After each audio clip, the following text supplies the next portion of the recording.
ಎಲ್ರಿಗೂ ನಮಸ್ಕಾರ. Welcome back to my channel. ನಾನು ರಮ್ಯಾ.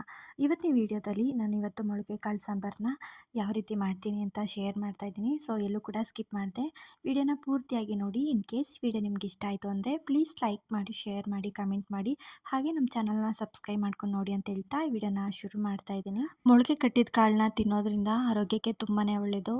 ಸೊ ನಮ್ಮ ಮನೇಲಿ ಇವತ್ತು ಕಾಳು ಸಾಂಬಾರು ಮಾಡ್ತಾಯಿದ್ದೆ. ತುಂಬಾ ಸಿಂಪಲ್ಲಾಗಿ ಮಾಡ್ಕೊಳ್ಳೋದು. ನಾನು ಯಾವುದೇ ರೀತಿ ಖಾರದ ಪುಡಿ ಮಸಾಲೆಗಳನ್ನ ಯೂಸ್ ಮಾಡಿದೆ.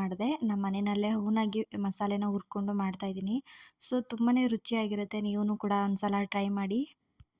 ವಾರದಲ್ಲಿ ಒಂದಿನ ನಾವು ಮೊಳಕೆ ಕಾಳು ಸಾಂಬಾರನ್ನ ಮಾಡೇ ಮಾಡ್ತೀವಿ. ನಾವು ಹೋಟೆಲ್ ಇಟ್ಟಿರೋದ್ರಿಂದ ಹೋಟೆಲ್ಗೂ ಕೂಡ ನಾವು ಮಾಡ್ತೀವಿ. ಸೊ ಹಾಗಾಗಿ ಹೋಟೆಲ್ಗೆ ಕಟ್ಟಿರೋದು ಮೊಳಕೆ ಕಾಳಿತ್ತು. ಸೊ ಹಾಗಾಗಿ ನಾವು ಮನೆಗೆ ಸ್ವಲ್ಪ ಮಾಡ್ಕೊಳ್ಳೋಣ ಅಂತೇಳಿ ಇವತ್ತು ಮಾಡ್ತಾಯಿದ್ದೆ. ಹಾಗೆ ನಿಮ್ಗೂ ಕೂಡ ಶೇರ್ ಮಾಡೋಣ ಅಂತ ಶೇರ್ ಮಾಡ್ತಾಯಿದ್ದೀನಿ. ಈಗ ನಾನಿಲ್ಲಿ ಖಾರದ ಪುಡಿನ ಯೂಸ್ ಮಾಡ್ತಾ ಇಲ್ಲ. ಹಾಗಾಗಿ ಮಸಾಲೆನ ಇವಾಗ ಹುರ್ಕೊಳ್ಳೋಕ್ಕೆ ರೆಡಿ ಮಾಡ್ಕೊತಾ ಇದ್ದೀನಿ. ಇಲ್ಲಿ ನಾನು ಬ್ಯಾಡಗೆ ಮೆಣಸಿನ್ಕಾಯಿ 2, ಹಾಗೆ ಸ್ವಲ್ಪ ಖಾರದ ಮೆಣಸಿನ್ಕಾಯಿ ಒಂದು 5-6ನ ತೊಗೊಂಡಿದ್ದೀನಿ. ಈರುಳ್ಳಿ, ಟೊಮೆಟೊ, ಶುಂಠಿ, ಬೆಳ್ಳುಳ್ಳಿ, ಕೊತ್ತಂಬರಿ ಸೊಪ್ಪು, ಚಕ್ಕೆ, ಲವಂಗ, ಹಾಗೆ ಕೊತ್ತಂಬರಿ ಬೀಜ, ಹಾಗೆ ಒಣಗಿದ ಮೆಣಸಿನ್ಕಾಯಿ. ಸೊ ಇದನ್ನೆಲ್ಲ ಇವಾಗ ಫ್ರೈ ಮಾಡ್ಕೊಬಿಡೋಣ. ಫಸ್ಟು ನಾನಿಲ್ಲಿ ಸ್ಟವ್ನ ಆನ್ ಮಾಡಿಕೊಂಡು ಒಂದು ಪ್ಯಾನ್ನ ಬಿಸಿ ಮಾಡಲಿಕ್ಕೆ ಇಡ್ತಾ ಇದ್ದೀನಿ. ಸ್ವಲ್ಪ ಇದಕ್ಕೆ ಆಯಿಲ್ನ ಹಾಕ್ಕೊಂಡು ಇದು ಸ್ವಲ್ಪ ಚೆನ್ನಾಗಿ ಕಾದಿದ್ಮೇಲೆ ಮಸಾಲೆಗಳನ್ನ ನಾವು ಹುರ್ಕೊಳ್ಳೋಣ. ಫಸ್ಟು ನಾನಿಲ್ಲಿ ಆಯಿಲ್ನ ಹಾಕೋತಾ ಇದ್ದೀನಿ. ಇದನ್ನು ಸ್ವಲ್ಪ ಚೆನ್ನಾಗಿ ಕಾದಿದ್ಮೇಲೆ ಈಗ ನಾನು ಮೆಣಸಿನ್ಕಾಯಿನ ಹಾಕ್ಕೊಂಡು ಒಣಗಿದ ಮೆಣಸಿನ್ಕಾಯಿನ ಸೇರಿಸ್ಕೊಂಡು ಇದನ್ನು ಸ್ವಲ್ಪ ಚೆನ್ನಾಗಿ ಫ್ರೈ ಮಾಡ್ಕೊತೀನಿ. ಇದನ್ನು ಫ್ರೈ ಮಾಡಿ ಒಂದು ಪ್ಲೇಟ್ಗೆ ಎತ್ತಿಟ್ಕೊಬಿಡ್ತೀನಿ. ನೆಕ್ಸ್ಟ್ ಕೊತ್ತಂಬರಿನ ಫ್ರೈ ಮಾಡ್ಕೊತೀನಿ. ಈ ರೀತಿ ಒನ್ ಬೈ ಒಂದು ಮಾಡ್ಕೊತೀನಿ, ಏಕೆಂದರೆ ಸೀದೋಗೋ ಚಾನ್ಸಸ್ ಇರುತ್ತೆ. ಸ್ವಲ್ಪನೇ ಕಮ್ಮಿ ಉರಿನಲ್ಲಿ ನಾವು ಫ್ರೈ ಮಾಡಿಕೊಂಡ್ರೆ ಮಸಾಲೆ ಕೂಡ ಚೆನ್ನಾಗಿ ಬರುತ್ತೆ. ಹಾಗಾಗಿ ಇವಾಗ ನೆಕ್ಸ್ಟ್ ಇದಕ್ಕೇ ಸ್ವಲ್ಪ ಚಕ್ಕೆ ಲವಂಗನೂ ಕೂಡ ಸೇರಿಸ್ಕೊಂಡು ಇದರಲ್ಲೇ ಫ್ರೈ ಮಾಡ್ಕೊತೀನಿ. ಹಿಂದಿನ ಕಾಲದಲ್ಲೆಲ್ಲ ನಮ್ಮ ಅಜ್ಜಿ ಮನೇಲೂ ಅಷ್ಟೇ ಇದೇ ಥರ ಮಾಡ್ತಾಯಿದ್ರು. ಮಸಾಲೆನೆಲ್ಲ ಆಡಿಸಿ ಮಾಡ್ತಾಯಿದ್ರು. ಇವಾಗ ಈ ಪೌಡ್ರುಗಳು, ಖಾರದ ಪುಡಿ, ಧನಿಯಾ ಪುಡಿ, ಗರಂ ಮಸಾಲ ಅಂತ ಬಂದಿರೋದು. ಸೊ ಹಿಂದಿನ ಕಾಲದಲ್ಲೆಲ್ಲ ಈ ರೀತಿಯೇ ಫ್ರೈ ಮಾಡಿ ಮಾಡ್ಕೊತಾ ಇದ್ರು. ಅದು ರುಚಿನೇ ಬೇರೆ ಇರ್ತಾಯಿತ್ತು. ಸೊ ನೆಕ್ಸ್ಟ್ ಇವಾಗ ಈರುಳ್ಳಿನೂ ಕೂಡ ಫ್ರೈ ಮಾಡ್ಕೊತಾ ಇದ್ದೀನಿ.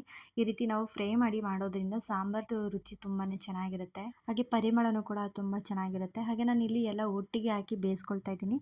ಕೆಲವರು ಸ್ವಲ್ಪ ಕಾಳನ್ನ ತನಿಯಾಗಿ ಬೇಯಿಸ್ಕೊಂಡು ಅದಾದ ನಂತರ ಮಸಾಲೆ ಆಗಿರ್ಬೋದು, ತರಕಾರಿ ಆಗಿರ್ಬೋದು ಈ ರೀತಿ ಆ್ಯಡ್ ಮಾಡ್ತಾರೆ. ಸೊ ಆ ರೀತಿಯೂ ಕೂಡ ಮಾಡ್ಬೋದು. ಅಂದರೆ ಒಂದೇ ಸಲ ಬೇಗ ಕ್ವಿಕ್ಕಾಗಿ ಆಗಬೇಕು ಅಂತ ಹೇಳಿದ್ರೆ ಈ ಥರ ಒಂದ್ಸಲ ಟ್ರೈ ಮಾಡಿ. ಕ್ವಿಕ್ಕಾಗೂ ಕೂಡ ಆಗುತ್ತೆ, ತುಂಬ ರುಚಿಯಾಗೂ ಕೂಡ ಇರುತ್ತೆ. ಸೊ ನಾವೆಲ್ಲ ಆಲೂಗೆಡ್ಡೆ, ಬದನೆಕಾಯಿ, ಕಾಳುಗಳು ಎಲ್ಲ ಸೇರಿಸಿ ಬೇಯಿಸೋದ್ರಿಂದ ಒಂಥರ ಅದ್ರ ಟೇಸ್ಟೇ ಬೇರೆ ಥರ ಇರುತ್ತೆ. ಎಲ್ಲ ರಸ ಕೂಡ ಬಿಟ್ಟಿರುತ್ತೆ. ಹಾಗೆ ಈರುಳ್ಳಿ ಹಾಕ್ಕೊಂಡು ಸ್ವಲ್ಪ ಚೆನ್ನಾಗಿ ಫ್ರೈ ಆದಮೇಲೆ ಸ್ವಲ್ಪ ಅರಿಶಿನ ಪುಡಿನೂ ಕೂಡ ಸೇರಿಸ್ಕೊಂಡೆ. ಅದಾದಮೇಲೆ ಟೊಮೆಟೊ ಇರುತ್ತಲ್ವ ಅದನ್ನು ಕೂಡ ಚೆನ್ನಾಗಿ ಸೇರಿಸ್ಕೊಂಡು ಚೆನ್ನಾಗಿದು ಬಾಡಿಸ್ಕೋಬೇಕು. ಟೊಮೆಟೊ ಎಲ್ಲ ಸ್ವಲ್ಪ ಚೆನ್ನಾಗಿ ಫ್ರೈ ಆದಮೇಲೆ ಕೊತ್ತಂಬರಿ ಸೊಪ್ಪನ್ನು ಕೂಡ ಸೇರಿಸ್ಕೊಂಡು ಇದನ್ನು ಚೆನ್ನಾಗಿ ಫ್ರೈ ಮಾಡ್ಕೊತಾ ಇದ್ದೀನಿ.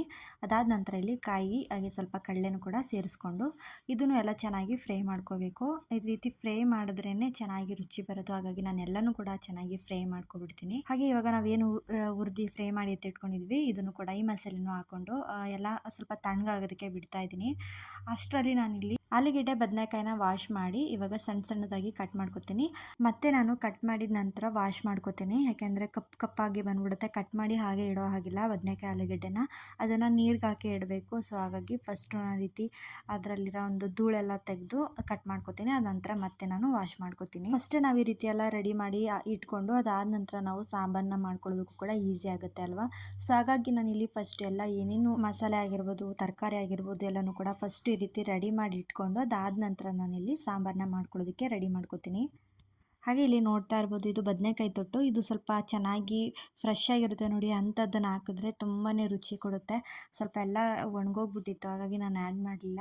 ತುಂಬ ಅಂದರೆ ತುಂಬ ರುಚಿ ಇರುತ್ತೆ. ಇದನ್ನು ನಾವು ಸಣ್ಣ ಬದನೆಕಾಯಿ ಇರುತ್ತೆ ನೋಡಿ, ಎಳೆ ಬದನೆಕಾಯ್ದು, ಅದನ್ನು ತೊಟ್ಟು ಸಹಿತ ನಾವು ಗೊಜ್ಜು ಮಾಡಿ ಊಟ ಮಾಡಿದ್ರೆ ತುಂಬಾ ರುಚಿ ಇರುತ್ತೆ. ಸೊ ನಮಗೆ ತುಂಬ ಇಷ್ಟ. ನಮ್ಮ ತಂದೆ ಯಾವಾಗಲೂ ಇದನ್ನು ಮಾತ್ರ ಮಿಸ್ ಮಾಡ್ತಾ ಇರಲಿಲ್ಲ. ಏನಾದರೂ ಬದನೆಕಾಯಿ ಆ್ಯಡ್ ಮಾಡ್ತೀವಿ ಅಂದರೆ ತೊಟ್ಟು ಕೂಡ ಹಾಕಬೇಕು, ಅದು ಹಾಕಿದ್ರೇ ರುಚಿ ಕೊಡೋದು ಸಾಂಬಾರು ಅಂತ ಹೇಳ್ತಾಯಿದ್ರು. ಸೊ ತುಂಬಾ ರುಚಿ ಇರುತ್ತೆ. ನೀವು ಯಾರಾದರೂ ಈ ರೀತಿ ಬದನೆಕಾಯಿ ತೊಟ್ಟು ಹಾಕಿ ಸಾಂಬಾರು ಮಾಡ್ತೀರಾ ಅಂತ ಕಮೆಂಟ್ ಬಾಕ್ಸಲ್ಲಿ ಕಮೆಂಟ್ ಮಾಡಿ ತಿಳಿಸಿ. ಕೆಲವ್ರಿಗೆ ಬದನೆಕಾಯಿ ಅಂದ್ರೇ ಆಗಲ್ಲ, ಕೆಲವರು ಇಷ್ಟಪಡ್ತಾರೆ. ಸೊ ಒಬ್ಬೊಬ್ರಿಗೂ ಒಂದೊಂದು ಥರ ಟೇಸ್ಟ್ ಇರುತ್ತೆ ಅಲ್ವಾ. ಸೊ ಇವಾಗೆಲ್ಲ ಕಟ್ ಮಾಡ್ಕೊಂಡಿದ್ದಾಯಿತು. ಇವಾಗ ಚೆನ್ನಾಗಿ ಮತ್ತೆ ಇವಾಗ ನೀರಲ್ಲಿ ಹಾಕಿ ಇಡ್ತಾ ಇದ್ದೀನಿ. ನಾನೊಬ್ಬಳೇ ಅಡುಗೆ ಮಾಡಲ್ಲ, ನನ್ನ ತಂಗಿನೂ ಕೂಡ ಹೆಲ್ಪ್ ಮಾಡ್ತಾಳೆ. ನನ್ನ ತಂಗಿ ಈ ರೀತಿ ತರಕಾರಿ ಕಟ್ ಮಾಡ್ಕೊಡೋದಾಗಿರ್ಬೋದು, ಈ ರೀತಿ ಕೌಂಟರ್ ಟಾಪ್ ಎಲ್ಲ ಕ್ಲೀನ್ ಮಾಡ್ಕೊಡೋದಾಗಿರ್ಬೋದು ಎಲ್ಲ ಮಾಡ್ಕೊಡ್ತಾಳೆ. ಸೊ ಇವತ್ತು ನಾನೇ ಮಾಡ್ತಿದ್ದೀನಿ ಅಷ್ಟೇ. ಪ್ರತಿ ಸಲನೂ ಅವಳೇ ಈ ರೀತಿ ಎಲ್ಲ ತರಕಾರಿ ಕಟ್ ಮಾಡ್ಕೊಡೋದು, ಹಾಗೆ ಇಲ್ಲೆಲ್ಲ ಕ್ಲೀನ್ ಮಾಡೋದೆಲ್ಲ ಅವಳೇನೆ. ಮತ್ತು ನಾನು ಅಡುಗೆ ಕೆಲಸ ನಾನು ಮಾಡ್ಕೋತೀನಿ. ಸೊ ಈ ರೀತಿ ಹೆಲ್ಪ್ ಮಾಡ್ಕೊಡೋರಿದ್ದರೆ ಅಡುಗೆ ಮಾಡೋದಕ್ಕೂ ಕೂಡ ಈಸಿ ಅಲ್ವಾ. ಒಬ್ಬರು ತರಕಾರಿ ಕಟ್ ಮಾಡಿಕೊಟ್ರೆ ಇನ್ನೊಬ್ಬರು ಸಾಂಬಾರು ಮಾಡ್ಕೊಳ್ಳೋದಕ್ಕೂ ಚೆನ್ನಾಗಿರುತ್ತೆ. ಹಾಗೆ ಇವಾಗ ಎಲ್ಲ ಕೂಡ ತಣ್ಣಗಾಗಿತ್ತು ಮಸಾಲೆ. ಇದನ್ನು ಕೂಡ ಚೆನ್ನಾಗಿ ಒಂದು ಅರ್ಧ ಲೋಟದಷ್ಟು ನೀರನ್ನ ಹಾಕ್ಕೊಂಡು ಈಗ ನುಣ್ಣಗೆ ಈ ರೀತಿಯಾಗಿ ರುಬ್ಕೊಂಡು ಬಂದಿದ್ದೀನಿ. ನೋಡ್ತಾ ಇರ್ಬೋದು, ತುಂಬ ತರಿನೂ ಇರಬಾರ್ದು, ತುಂಬ ನುಣ್ಣಗೂ ಇರಬಾರ್ದು, ಮೀಡಿಯಮ್ ಆಗಿದ್ದರೆ ಚೆನ್ನಾಗಿರುತ್ತೆ.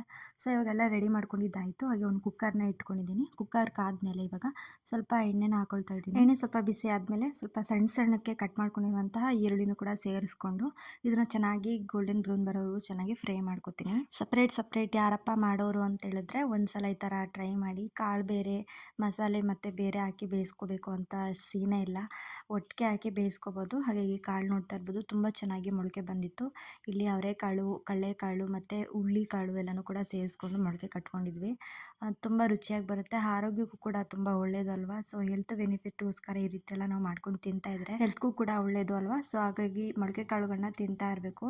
ಹಾಗೆ ಇವಾಗ ನಾನು ಮಸಾಲೆ ರುಬ್ಕೊಂಡಿದ್ದೆ ಅಲ್ವಾ, ಇದನ್ನು ಕೂಡ ಸೇರಿಸ್ಕೊಂಡು ಲೈಟಾಗಿ ಬಾಡಿಸ್ಕೊಳ್ತಾ ಇದ್ದೀನಿ. ಆಲ್ರೆಡಿ ನಾವು ಎಣ್ಣೆನಲ್ಲೇ ಫ್ರೈ ಮಾಡಿ ಎತ್ತಿಟ್ಕೊಂಡಿದ್ದಿಲ್ಲ ಮಸಾಲೆಗಳನ್ನ.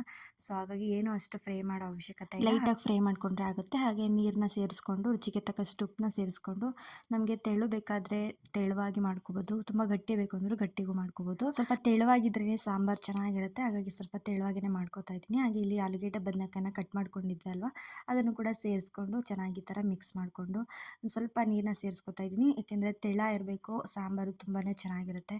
ಗಟ್ಟಿ ಮಾಡಿದ್ರೆ ರೊಟ್ಟಿ, ಚಪಾತಿ, ಪೂರಿ, ಮುದ್ದೆ ಎಲ್ಲದಕ್ಕೂ ಕೂಡ ಕಾಂಬಿನೇಷನ್ ಚೆನ್ನಾಗಿರುತ್ತೆ. ಸೊ ನಾವು ತೆಳುವಾಗಿ ಮಾಡಿಕೊಂಡ್ರೆ ಅನ್ನಕ್ಕೆ ಚೆನ್ನಾಗಿರುತ್ತೆ ಅಂತೇಳಿ ಇವಾಗ ತೆಳುವಾಗಿ ಮಾಡಿಕೊಂಡು ಈಗ ನೋಡ್ತಾ ಇರ್ಬೋದು ಎಷ್ಟು ಚೆನ್ನಾಗಾಗಿದೆ. ಕಾಳು ಕೂಡ ಬೆಂದಿತ್ತು.